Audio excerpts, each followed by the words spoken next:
জাপানে একটা শব্দ আছে উমুতেনাশি। শুনতে একটু কঠিন, কিন্তু ব্যাপারটা খুব সোজা। মন থেকে আপ্যায়ন করা, এমনভাবে যেন অতিথি কিছু বলার আগেই তুমি বুঝে ফেলো।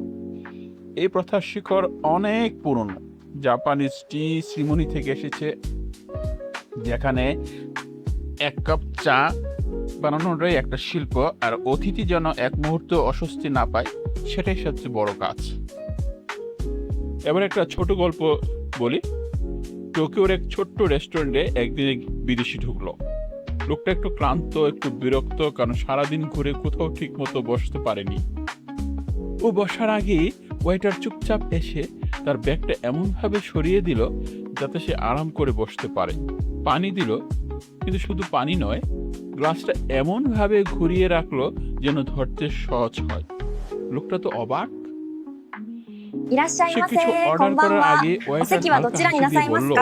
こちらの席 স্যার はいかがです আজকে か。 একটু どうぞ ঠান্ডা, ゆっく আপনি りとお হয়তো 過ごしください。 গরম কিছু ご注 পছন্দ 文。 করবেন, তাই না? লোকটা মনে মনে ভাবলো, আমি তো কিছুই বলিনি। খাওয়া শেষে সে টিপস দিতে গেল।